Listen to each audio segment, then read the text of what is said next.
You'll remember the words of George Burns. Good sermon should have a good start and a good end, and the two should come as close together as possible. Oh, one can dream. But in many preaching traditions, the end is the important bit, the wind-up, the part that just gets you in the heart. And so too, Ephesians 6, 10 through 20. Wonderful imagery. But we don't know for sure who wrote Ephesians. Tradition says St. Paul. Scholars look at the language and the concepts and some of the imagery and say, well, that's not present in any of the other Paul letters. So this may be written by Paul or by a disciple of Paul. It certainly comes from Paul's school of thought. It's someone who knows Roman soldiery well. All the articles of clothing are Roman. The belt around the waist that hung down to protect what might be euphemistically referred to as the lower abdomen. The breastplate that covered all the important bits, your heart, your lungs. Leather with metal attached, almost armadillo-like, one folding over on the other. Less articulated, more just hanging there protectively. And the helmet, ear protectors coming down the side. You notice something strange about all this stuff? It's all forward-facing. None of it is to protect the rear. Roman soldiers were expected to face the enemy head-on. There was no need of protection for your dupa or your back. All the protection was for the front, bravely facing forward, never backwards. Little things creep in, little technical stuff about Roman warfare. You notice about the shield quenching arrows and you think, oh, that's a strange turn of phrase. Roman shields were wooden and covered in leather, but that made them susceptible to flaming arrows flying through the air.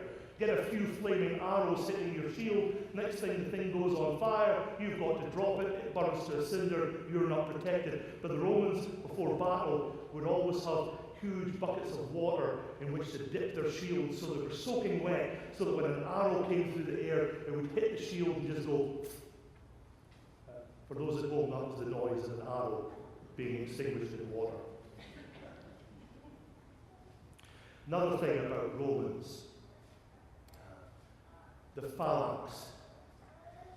Roman soldiery came up with a simple but astoundingly brilliant way to fight.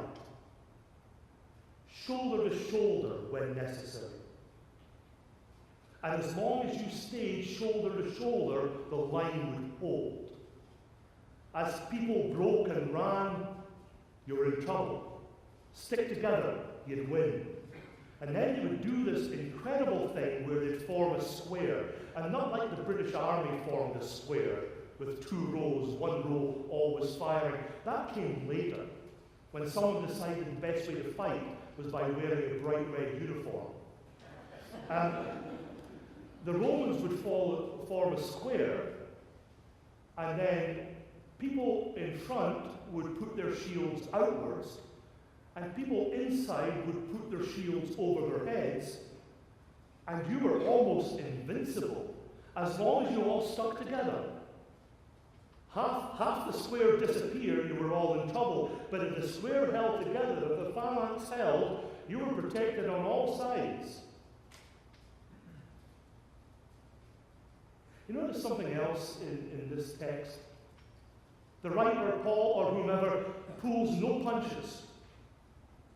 Cannot be accused of seeing the world through rose-colored glasses. The world is a scary place. The world is a scary place and stuff will be thrown at you. Storms will come. Winds will blow. Red tide will be present.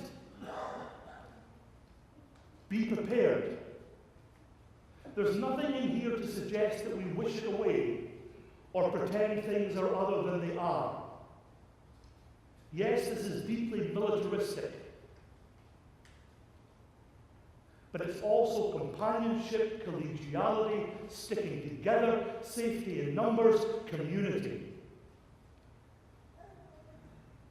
And when the wind blows, and when the storm comes, when, not if, when the wind blows, when the storm comes, when the evil one throws at you whatever the evil one will throw at you and whatever you think the evil one is, you can withstand. Notice the imagery of footwear and finding ground to stand. It's almost like a boxer. Don't let it push you over. Don't let it knock you down. Brace for it. Take it. You are not alone.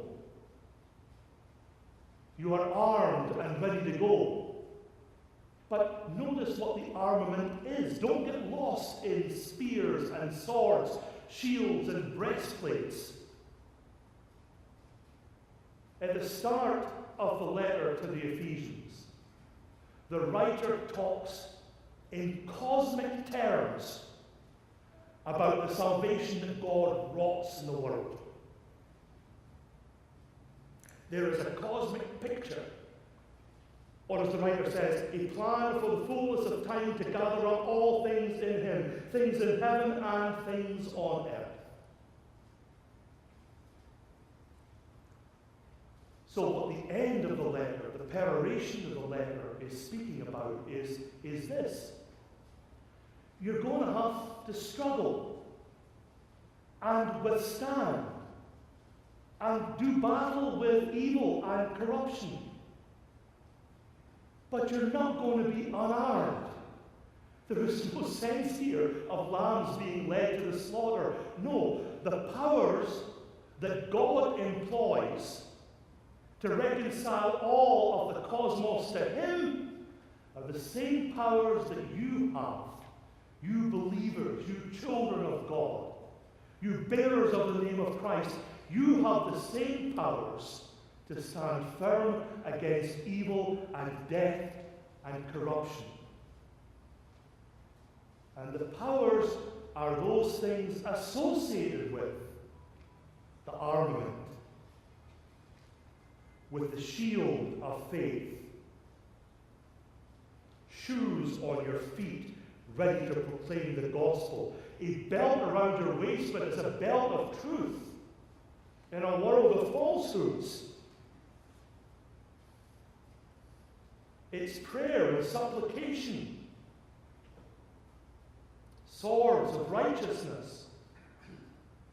And the writer of Ephesians isn't plucking this out of thin air. The writer of Ephesians is coming back to that great Old Testament prophet Isaiah, where Isaiah talks of God dressed for battle. The Lord saw it and was displeased. It displeased him, God, that there was no justice. He saw that there was no one. And he was appalled that there was no one to intervene. So his own arm bought him victory, and righteousness upheld him. He put on righteousness like a breastplate and a helmet of salvation on his head. He put on garments of vengeance for clothing and wrapped himself in fury as in a mantle. Isaiah chapter 59. That's the God who stands beside us as we struggle against lies and duplicity, against corruption, against sin, against death, against the evil one. We are not alone. We are not naked. We are not helpless. We have God on our side, fighting there with us. And the cry of the herald in Isaiah ringing in our ears, your God reigns.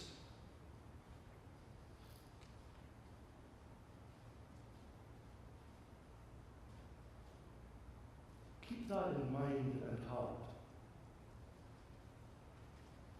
Congregations need to stick together.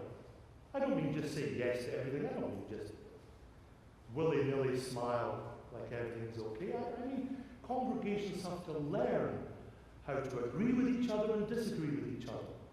Learn how to stick together when things are tough. For it's easy to stick together when things are going well. Learn how to face challenges together. Learn how to speak the truth to each other, but to do so in great love.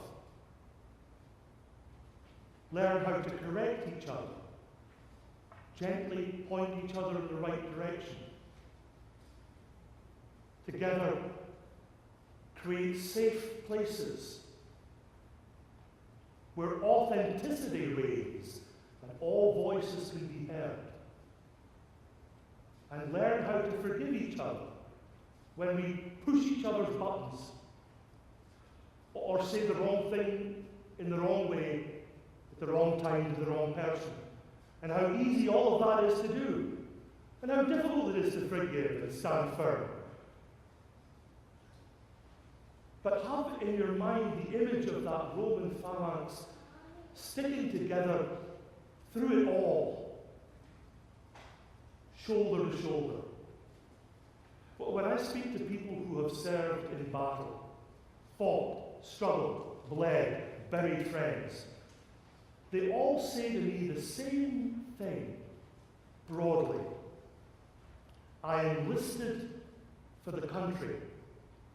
I fought for the buddy next to me, for the person in the foxhole to my left and my right, for the person 2 decks below on ship, for the wingman in the air. When push came to shove, I fought and I bled and I was prepared to die, not for an abstract concept, but for my buddy.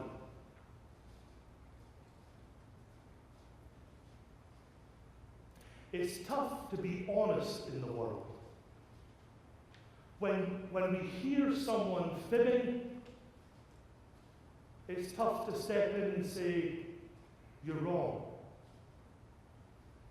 Many of you have tried so hard to teach children and grandchildren truths that you learned when you were the youngster and only knee-high. I look at John McCain and the title of Maverick that he was given. And at times he embraced it and at times he rejected it. Because I don't think he saw himself as a maverick. I don't think he changed. The world changed around him and he continued to show honor and discipline, honesty and integrity. The fact that that became a rare commodity didn't say anything about John McCain. It says a lot about the world, and you know what that's like as you try to instruct grandchildren and children and you pray for them so hard because you can't live their lives for them. You can only surround them with love and demonstrate to them what integrity looks like.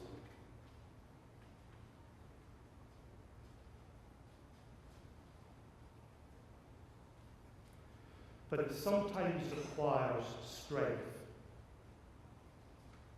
and determination and honesty and passion, perseverance, forgiveness, understanding and mercy. It requires families and communities and organizations and congregations to stick together, shoulder to shoulder, in a common cause of love and service. To stand feet apart, ready for the storm to come.